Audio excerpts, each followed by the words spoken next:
Turminha do sétimo ano, tudo bem com vocês? Eu espero que vocês estejam bem, estejam se cuidando. Na nossa videoaula de hoje, o objeto de conhecimento é classificação e nomenclatura dos seres vivos. Como vimos, nosso planeta conta com uma enorme biodiversidade, ou seja, diversidade de formas de vida. Aprendemos que para ser considerado ser vivo, é necessário cumprir alguns critérios, como se reproduzir, possuir células, ter metabolismo, etc. Diante dessa diversidade de formas de vida, muitas delas invisíveis a olho nu, os cientistas tiveram a preocupação de agrupá-los, pois assim torna-se mais fácil estudar suas características comuns e a sua evolução. Hoje vamos começar a estudar sobre taxonomia, tá certo? Que é um ramo da biologia que se ocupa da classificação dos seres vivos. Essa classificação vai ser importante para as próximas aulas. Então, por que classificar? Em termos históricos, alguns critérios foram utilizados ao longo da história, como a presença ou ausência de sangue ou porte de determinados organismos, até que se destacou entre os cientistas Carl von Linné ou simplesmente Linneu. A partir da observação de semelhanças entre os seres vivos, esse grande cientista criou critérios de classificação. Agrupou os animais, por exemplo, de acordo com as semelhanças nas estruturas corporal, e nas plantas levou em conta, além de outros aspectos, se tem flores ou se tem frutos. As suas ideias foram organizadas na obra Systema Naturae, que está escrito em latim, a tradução em português é Sistema Natural, em que apresenta regras para a classificação e a nomenclatura dos seres vivos. Linneu foi aprimorando o sistema de classificação, criando as chamadas categorias taxonômicas e elegendo a espécie como categoria taxonômica básica. Mas o que seriam essas categorias taxonômicas? E o que seria essa classificação dos seres vivos? Seriam eles agrupados de acordo com suas características. Hoje a gente estuda se eles têm ossos, não têm ossos, se tem um corpo coberto de pelos, se tem um corpo coberto de penas, se possui escamas, se põe ovos, se nascem da barriga da mãe. Então, tudo isso Linneu levou em consideração na hora dos seus estudos taxonômicos. A espécie é a categoria mais básica, ou seja, observem aqui que temos uma espécie, o Cardinalis cardinal, que seria o pica-pau, e vamos encontrar gêneros, família, ordem, classe, filo, reino e o domínio, que é um dos grupos mais novos, ou seja, a partir que vamos subindo, vamos dizer que é uma pirâmide, a partir que vai subir no topo da pirâmide, vai ficando mais restrita essa classificação. Bem, a classificação dos seres vivos vai ser em domínio, mas o que seria o domínio? É a categoria mais recente, mais ampla, correspondendo ao conjunto dos reinos reunidos. São 3 os domínios, o arqueobactéria e a eucária, sendo os 2 primeiros procariontes e este último reino, eucária, é os animais que são eucariontes.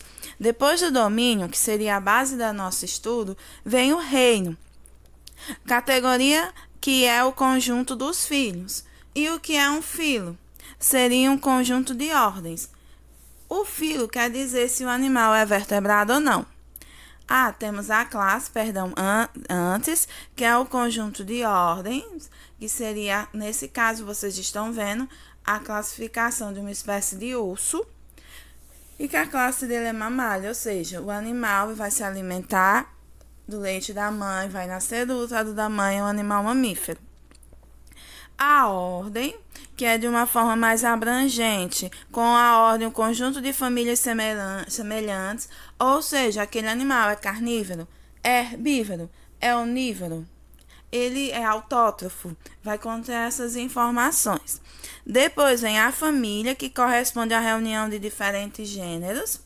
E o que seria um gênero? A categoria mais abrangente do que a espécie, em que podemos encontrar reunidas diferentes espécies com semelhanças estruturais. Ou seja, vocês veem aí na família todos os animais que vão ser da família do urso, que é o Ursidae.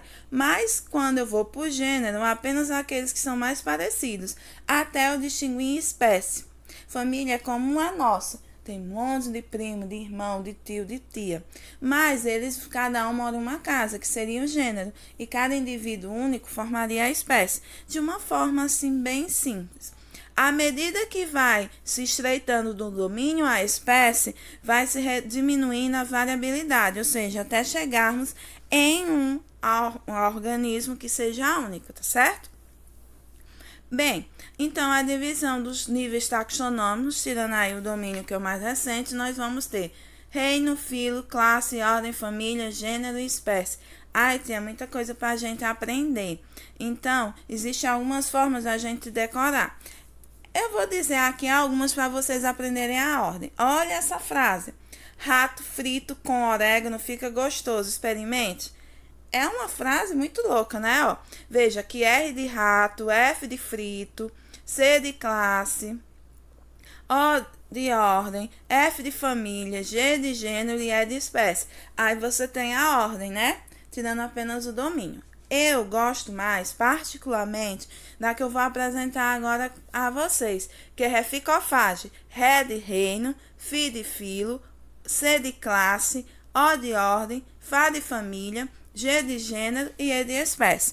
Então, sintam-se à vontade de escolher um jeito de ficar mais fácil para vocês, tá certo? Vamos falar agora dos reinos. Existem grandes 5 reinos.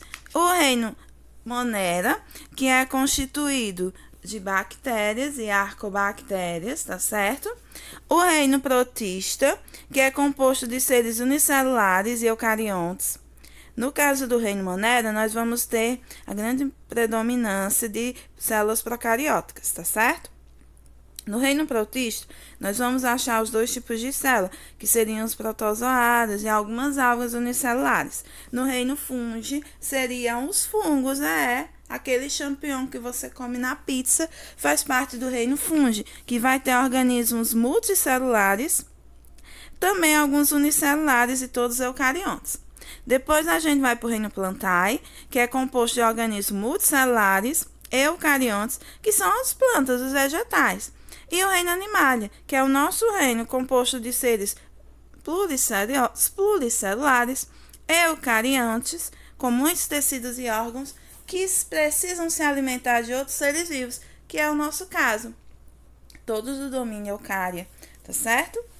E também a gente sabe que cada reino vai ter uma classificação específica que nós veremos depois. Agora as regras de nomenclatura. Uma das regras, o que seria essa nomenclatura? Seria como é que você deve escrever de uma forma científica. Primeiro, os nomes devem ser escritos em latim. Então, quando você vê um nome assim, que você não conhece essa língua, é latim. Na época, latim era tipo inglês. Até hoje é muito usado entre os cientistas, então ficou como latim o nome da espécie e do gênero daqueles animais, para que todo lugar do mundo, quando eu falar canes familiares, seja no Brasil, seja no Japão, seja na Arábia Saudita, todo cientista vai saber que eu estou me referindo ao cachorrinho doméstico, minha gente, olha que fofinho. Esse é o nome científico, que a gente sabe que em inglês a gente chama dog, em português é cachorro. Por isso foi escolhido o nome científico, que é escrito em latim para que não se tenha confusão entre os cientistas, tá certo? Outra coisa interessante é a questão que é binominal. Canes familiares, não são 2 nomes? Canes vai ser o gênero, que é aquele que vai abranger vários tipos de canes, só que os familiares vai fazer parte da espécie, que especifica que tipo de animal é. No caso, a gente já sabe que é o cachorrinho fofinho que eu mostrei no início. A terceira regra é contra a escrita. O gênero, que é o canis, a primeira letra dele tem que ser maiúscula, tá certo? A espécie também tem uma regra, que será a nossa 4ª regra. O familiares tem que ser com inicial minúscula, sempre, sempre, sempre, toda a vida toda. Nossa 5ª regra é que o nome deverá ser escrito em itálico, como vocês podem ver. Canes familiares é regra. Ah, tia, eu posso encontrar também ele em itálico e em negrito. Ah, tia, se eu fosse escrever no meu caderno, você escreveria e grifaria. É ordem, é regra, você não pode mudar, tá certo? Bem, meus amores, eu espero que essa videoaula tenha ajudado vocês a compreender melhor sobre a taxonomia, que é algo que nós iremos estudar durante todo esse ano. Então, tudo é possível se você se dedicar de cabeça e coração. Um grande beijo e até o nosso próximo encontro.